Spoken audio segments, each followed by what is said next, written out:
오늘 본문 말씀을 가지고 출애굽 인도자 모세라는 제목으로 말씀 나누기로 합니다.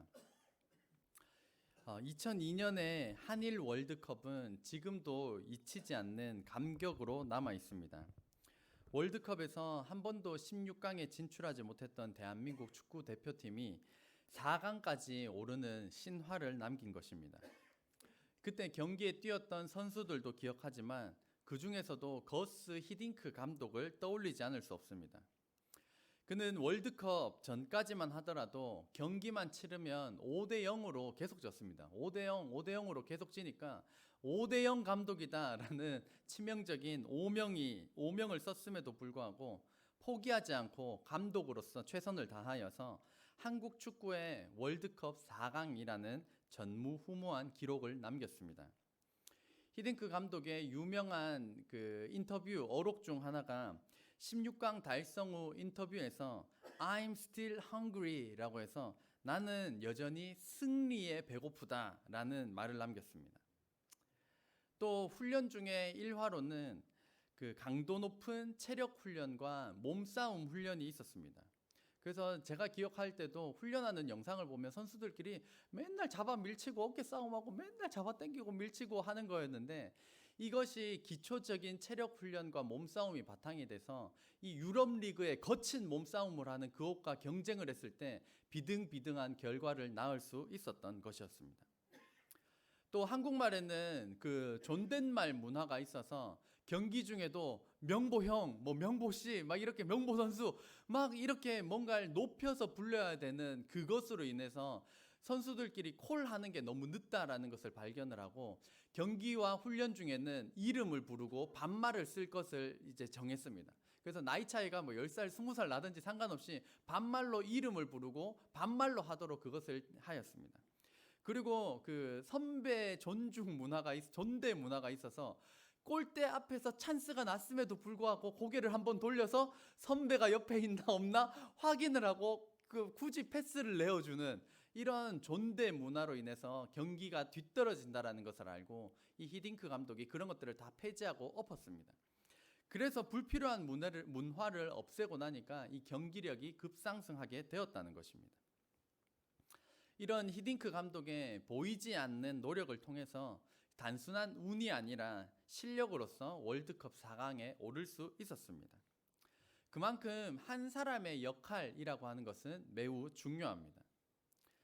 하나님께서는 애굽에서 고통 속에 신음하고 있는 이 이스라엘 백성을 불쌍히 여기셔서 구원하기로 결정하셨습니다.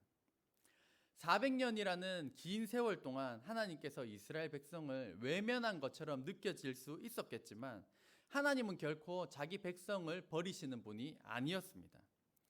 이스라엘 백성은 오래된 시간 속에 약속을 잃어버릴지언정 하나님께서는 아브라함과 이삭과 야곱과 하신 약속을, 그 언약을 기억하고 계셨습니다. 그래서 하나님께서는 그 언약, 그 약속을 실행하시기 위하여서 모세를 선택하시고 모세를 키워내는 것으로 계획을 하셨습니다. 오늘 성경 배경을 좀 간단히 살펴보면 거기서 알 수 있는 첫 번째 사실은, 첫째, 한번 같이 읽겠습니다. 시작. 기독교 신앙을 부지런히 가르쳐야 합니다. 그래서 부지런히 가르치지 않으면 신앙은 한 세대만 지나면 흐릿해진다라고 하는 것을 이 모세, 그 이스라엘 백성의 역사를 통하여서 살펴볼 수가 있습니다. 이스라엘 백성은 잘 살고 있었지만 요셉을 알지 못하는 왕이 등극한 다음부터 이스라엘 백성은 노예로 전락하였습니다. 그래서 각종 노역에 종사하게 되었습니다. 애굽은 이집트인데 이 이집트의 문화를 보면 지금도 마찬가지로 스핑크스와 피라미드, 이런 그 건축물로 화려한 건축물들, 어떻게 이걸 만들었을까 하는 대단한 건축물들이 있는데 그것들을 만들어내는데 강제 노역으로 부과된 것이, 그것을 감당해야만 했던 것이 이스라엘 백성이었습니다. 하나님은 아브라함과 이삭과 야곱에게 젖과 꿀이 흐르는 가나안 땅으로 인도하겠다고 약속하셨습니다. 그런데 이 이집트 땅에 머물면서 한 세대가 지나고 두 세대가 지나면서 이 하나님의 언약, 하나님의 약속은 이 이스라엘 백성들 가운데 지워져 가고 희미해지기 시작했던 것입니다. 이스라엘 백성들은 노예로서 건축물을 만드느라 너무 열심히 만드느라 하나님께서 약속하신 이 언약을 잊어버린 백성이 되었습니다. 이스라엘 백성은 열심히 살았습니다. 하지만 방향은 잃어버렸던 것입니다. 일단 옆 사람이 뛰니까 나도 덩달아 뛰긴 뛰는데 왜 뛰어야 하는지, 어디를 향해 가는지 모르고 열심히만 살았던 것입니다. 우리 그리스도인에게는 먹든지 마시든지 무엇을 하든지 하나님의 영광을 위하여 하라라는 거대한 사명이 모든 그리스도인에게 부어졌습니다. 한번 따라해 보겠습니다. 하나님의 영광을 위하여. 이러한 거대한 사명조차도 한 세대에서 부지런히 다음 세대로 가르치지 않으면 그 다음 세대는 잊어버리게 되고 희미해지기 마련입니다. 우리가 잘못된 복의 개념으로 성공, 돈, 건강 이런 것들을 떠올리지만 이스라엘 민족에 있어서 가장 큰 복은 우리가 믿는 이 유일신 신앙이 자녀에게 천대까지 가는 것이 이스라엘 민족에게 가장 큰 복이었습니다. 그래서 이스라엘에서 자녀에게 이 유일신 신앙이 전수되는 것이 가장 큰 복이고, 이스라엘 민족에게 있어서 가장 큰 저주는 내 대에서 유일신 신앙이 끊어지고 자녀에게 믿음의 전수가 일어나지 않는 것이었습니다. 다음 세대가 하나님을 잘 믿는 믿음의 다음 세대가 되도록 부지런히 가르치는 먼저 된 세대, 저와 여러분 되시기를 주의 이름으로 축복합니다. 반면에 이스라엘 백성은 강제징용되어서 힘든 건축 일을 함에도 불구하고 이스라엘 백성의 숫자는 기하급수적으로 점점 증가하게 됩니다. 이 애굽의 바로 왕은 이집트의 파라오, 그 왕을 의미합니다. 이 파라오는 이대로 가다가는 이스라엘 백성이 우리 이집트인보다 사람이 늘어날 것을 두려워하였기 때문에 쿠데타가 일어날 것이 두려워서 이제 이스라엘 민족에게 산의 아이가 태어나면 나일강에다가 던져서 죽여버려라 라고 하는, 딸을 여자면 살려두고 남자 아이는 나일강에 다 던져서 죽여라 라는 아주 끔찍한 명령을 내립니다. 이 위기 앞에 레위 지파 아므람과 요게벳 사이에서 태어난 산의 아이가 모세입니다. 당시 태어난 남자 아이들은 모두 나일강 강물에 던져져 죽임을 당했습니다. 상상을 해봤습니다. 우스갯소리이지만 모세는 당시 여자친구들에게 인기가 가장 좋았을 것입니다. 왜냐하면 초등학교에 들어갔더니만 같은 학년에 여자가 200명인데 남자는 나 혼자였기 때문입니다. 남자는 나 혼자뿐이니까 모세는 인기를 독차지했을 것입니다.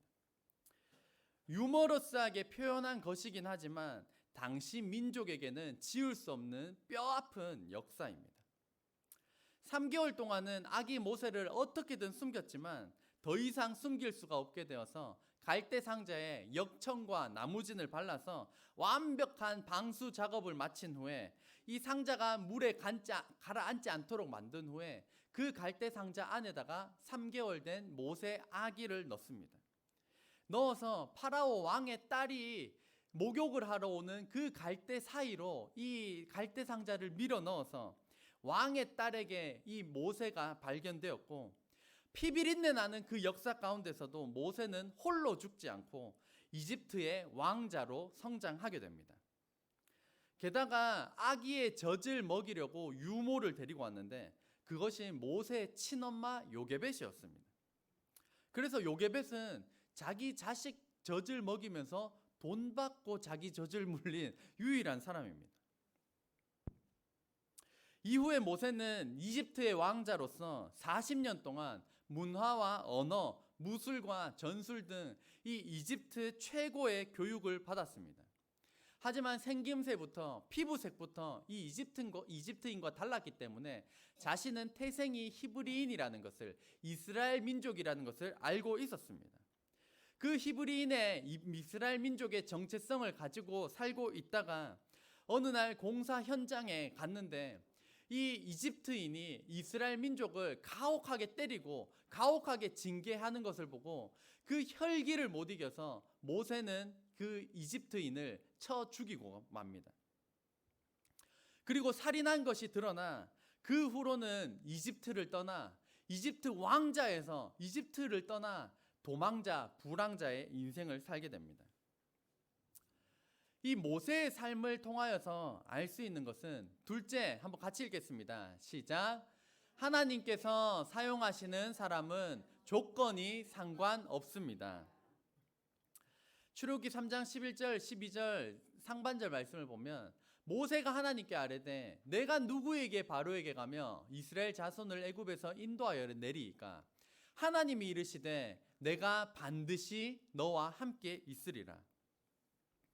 모세는 이집트 왕자로 40년을 살다가 살인을 저지르고 광야로 도망쳐 도망자가 됩니다.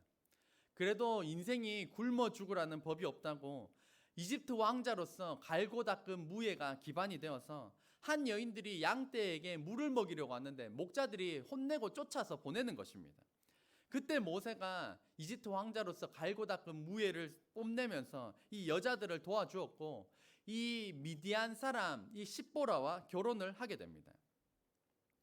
이후에 모세는 광야 40년 동안 양치기로 살아갑니다. 이 과정을 흔히 광야 학교에 입학했다고 표현합니다. 한번 따라해 보겠습니다. 광야 학교. 왜냐하면 어제는 이집트 왕자였는데 오늘은 도망자 양치기가 되었기 때문입니다. 사람의 눈으로 이것을 보면 왕자의 자리에서 양치기로 굉장히 계급이 굉장히 실패한 인생으로 보여집니다. 하지만 하나님께는 이 출애굽을 위한 리더로 훈련시키는 과정임이 분명하였습니다. 왜 이것이 광야 학교인가 하면 모세는 40년 동안 이 광야에서 양을 쳤습니다. 40년 동안 양을 치면서 지형지물을 익혔습니다. 어디에 오아시스가 있는지, 어디에 기후가 어떻게 다른지, 아침, 새벽, 저녁이 어떻게 다른지, 길은 어디가 좋은지, 높고 낮은 데는 어디인지 이런 것들을 40년 동안 이 이스라엘 광야 생활 동안에 빠삭하게 익혔던 것입니다. 출애굽할 때 이스라엘 백성은 400년 동안 이집트 안에서 노예로서 살았기 때문에 이 밖이 어떤 곳인지 밖의 기후와 밖의 지리와 이런 것들을 알 수가 없었는데 그것을 감당하기 위하여서 하나님께서는 모세를 선택하셨고 지명하셨고 이 광야 40년 기간 동안에 훈련시키셨던 것이었습니다. 그래서 인간의 눈에는 왕자의 자리에서 양치기로 실패한 것처럼 보였지만 하나님의 계획 안에서는 출애굽 리더로 성장시키신 과정이었다는 것입니다. 그럼에도 불구하고 모세는 하나님께서 부르신 때가 80세입니다. 80세 양치기 할아버지에 불과하였습니다. 그냥 자신의 인생도 양치기 인생으로 끝이 나나 보다 할 때였습니다. 게다가 모세는 살인자라고 하는 전과가 있던 사람입니다. 그럼에도 불구하고 하나님께서는 모세를 지명하시고 모세를 계획하시고 모세를 선택하셔서 출애굽을 하는 리더로 부르신 것입니다. 살인 전과범 80세 할아버지 양치기를 들어 사용하시는 하나님께서도 오늘날 마찬가지로 저와 여러분을 불러 사용하시는 줄을 믿으시기를 주의 이름으로 축복합니다. 한번 큰 소리로 아멘 합시다. 저희 교회에 6가지 미션이 있습니다. 미션이 여기에 붙어 있나요? 여기에 붙어 있나요? 미션 6개를 다 나누면 좋겠지만 첫 번째와 두 번째를 나누면 첫 번째는 말씀 묵상을 통해 영적으로 살아나는 교회다라고 하는 이 미션을 가지고 있습니다. 교회 사역은 이 예배, 말씀 시간에 굉장히 초점이 맞춰져 있습니다. 그래서 예배를 최선을 다하여 정성을 다하여 드리시되 말씀 시간에 두 눈 부릅뜨고 저를 잡아먹을 것처럼 그렇게 말씀을 열심히 들으시기를 주의 이름으로 축복합니다. 왜냐하면 말씀에 우리의 영혼이 살아나고 사역 자체도 말씀에 굉장히 초점이 맞춰져 있기 때문입니다. 그래서 말씀에 집중해야 되고 말씀을 열심히 들어야 합니다. 그 말씀을 더욱더 열심히 듣게 하기 위한 일환으로 다음 주에 이제 성도님 중에 한 분이 그 말씀의 은혜 받은 것을 나누는 간증 시간을 가질 것입니다.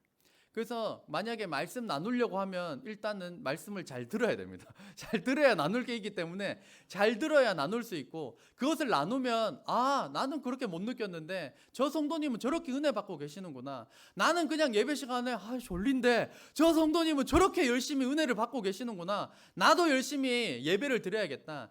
이러한 이 긍정적인 변화의 바람이 불어나는 우리 교회가 되기를 간절히 소망합니다. 그래서 우리 예배 최선을 다하도록 예배가 더욱더 부흥케 되도록 함께 기도하는 저와 여러분 되시기를 주의 이름으로 축복합니다. 두 번째 미션은 성령의 충만함 받아 기도로 양육하는 교회.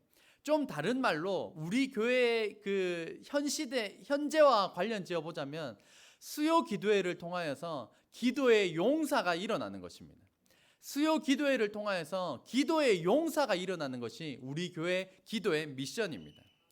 수요 기도회에 지금 이제 청년들도 나와서 예배드리고 있고, 이제 최근에는 시니어부 어르신인 이제 양도리 어르신 윤수자 집사님도 나오셔서 함께 수요 기도회를 드리고 있습니다. 저는 이 수요 기도회를 통하여서 우리 교회 이 기도의 용사가 이 기도회를 통하여서 일어나기를 오래 전부터 기도해 왔기 때문에 지금 이제 하나 둘 모여서 우리가 함께 기도해 나아가는 이것이 하나님의 일하심인 것 같아서 너무 기쁘고 감사합니다. 수요 예배자 중에서도 특별히 우리 어르신들이 기도의 용사로 세워지기를 제 개인적으로 그렇게 간절히 바라고 기도하고 있습니다. 우리 어르신들이 우리 교회를 위하여 기도하고 또 자녀들, 가족을 위해서 기도하고 또 이 한 사리 땅을 품고 기도하는 기도의 용사가 되시기를 주의 이름으로 축복합니다. 그것이 꼭 어르신들뿐만 아니라 수요 기도회를 통하여서 우리 새하얀교회 성도님 전체가 이 땅을 위해, 교회를 위해 기도의 용사로 세워지게 되기를 간절히 소망합니다. 나이가 많아서 불가능할까요? 모세는 80세에 부름을 받았습니다. 이 하나님께서 모세를 부르신 시점이 굉장히 기가 막힙니다. 만약에 40년간 이집트 왕자로 있을 때 하나님께서 출애굽을 위하여 부르셨다면 그 지위를 놓치기가 쉽지 않았을 것입니다. 그런가 하면 혈기로 지금 사람을 때려 죽이는 마당에 자기의 그 혈기로 출애굽을 망치는 인물이 되었을 수도 있습니다. 하지만 40년 이집트 왕자 이후에 40년간 양치기 생활로 전락을 합니다. 내가 이집트 왕자였어 라고 말을 해도 인정해 줄 사람이 없습니다. 내가 이집트 왕자였다니까 돌아오는 것은 양 울음 소리뿐입니다. 맨날 나는 양만 치고 양이랑 대화하고 내가 이야기를 해도 들어줄 사람도 없고 양치기로서 전락하여서 이집트의 왕자의 권세도 다 내려놓고 배워놓았던 학문과 그런 것도 다 내려놓고 지금 이제 머리가 희끗희끗해지고 힘이 없어져 꺾어져 나아가는 80세 할아버지가 되었을 때 하나님께서 이 모세를 부르셨다는 것입니다. 혈기왕성할 때는 그 혈기로 사람을 죽이는 잘못에 빠졌지만 나이 80이 넘어가니까 겸손으로 허리를 동이고 인생의 경험을 바탕으로 이 출애굽을 지혜롭게 이끌어낼 수가 있었던 것입니다.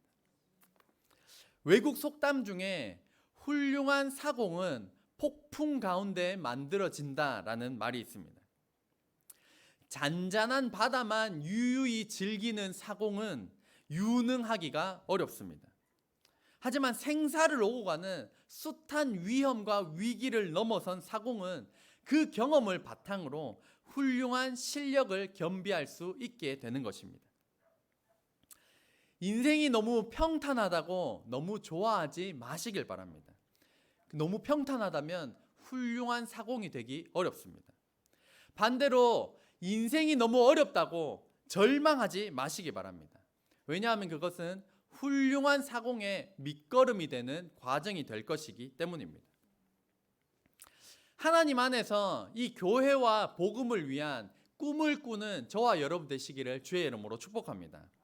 나이가 상관이 없습니다. 왜냐하면 모세는 80세 할아버지 때 하나님께서 부르셨기 때문입니다.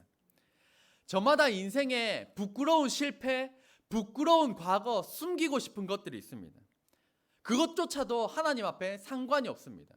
왜냐하면 모세는 사람을 죽인 전과자였기 때문입니다. 혹시 여기 사람 죽인 분 계십니까? 아마 없으실 것입니다. 혹시라도 손을 드시면 굉장히 무서울 것 같긴 하지만 그럼에도 불구하고 하나님께서 살인자, 전과자 모세를 사용하신 것처럼 저희 또한 하나님께서 사용하시기에 충분한 자질을 지녔다라고 믿습니다.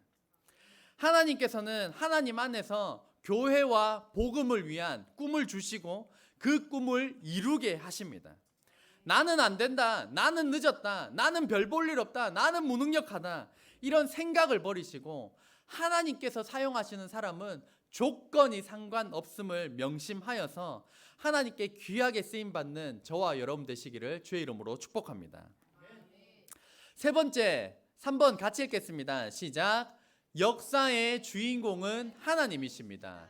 말씀을 보면 모세가 하나님께 아뢰되 내가 누구에게 바로에게 가며 이스라엘 자손을 애굽에서 인도하여 내리이까. 이 모세의 마음이 느껴지십니까? 저는 80세 할아버지입니다. 저는 나이도 많고 전 살인했는 전과도 있습니다. 40년 동안 양만 쳤는데 하나님, 저는 자격이 없습니다. 저는 맨날 양과 대화했습니다. 말도 잘 못합니다. 이 모세의 심정이 느껴집니다. 우리도 마찬가지입니다. 내까짓 게 뭐라고, 나 같은 놈이 뭐라고. 하나님께서 어떤 부르심, 어떠한 사명을 맡기시면 우리도 충분히 그런 생각을 할 수가 있습니다. 하지만 하나님께서 말씀하십니다. 하나님이 이르시되 내가 반드시 너와 함께 있으리라. 네가 그 백성을 애굽에서 인도하여 낸 후에 너희가 이 산에서 하나님을 섬기리니 이것이 내가 너를 보낸 증거니라. 하나님께서 모세를 보내시면서 네 능력 때문에 불렀다, 네 외모 때문에 불렀다, 네 자격 때문에 불렀다 말씀하지 않으시고 너의 자격, 권위, 인품 상관이 없다. 내가 너와 함께 있을 것이다. 내가 너와 함께 있을 것이다. 이것이 너를 선택한 증거다라고 말씀하셨다는 것입니다. 이후에 모세는 하나님의 말씀에 순종하여 이 바로에게 갑니다. 바로는 당연히 이스라엘 백성을 순순히 놓아주지 않았고 하나님께서는 모세를 통해 10가지 재앙을 보내신 이후에 이 바로는 두 손 두 발 다 들고 항복한 후에서야 이스라엘 백성을 보내게 됩니다. 하나님께서는 구름 기둥과 불 기둥으로 인도하시고 또 이스라엘 백성을 추격하여 오는 이 이집트 군대로부터 구름 기둥으로 불 기둥으로 이스라엘 백성을 보호하셨습니다. 앞에는 홍해라는 바다, 뒤에는 이집트 군사 사방이 막혀 있을 때 하나님께서는 모세를 통하여서 홍해 바다를 가르시는 기적을 통하여서 이스라엘 백성을 구원해 내셨습니다. 역사의 주인공은 내가 아니라 하나님이십니다. 한번 따라해 보겠습니다. 역사의 주인공은 내가 아니라 하나님이십니다. 한 번 더 따라하겠습니다. 나는 불가능하지만 하나님은 불가능이 없으십니다. 나는 부족하지만 하나님은 부족함이 없으십니다. 나는 못하지만 하나님은 하십니다. 아멘. 이 사실을 확신함으로써 역사의 주인공 되신 하나님께 귀하게 쓰임받는 저와 여러분 되시기를 주의 이름으로 축원합니다. 기도하겠습니다.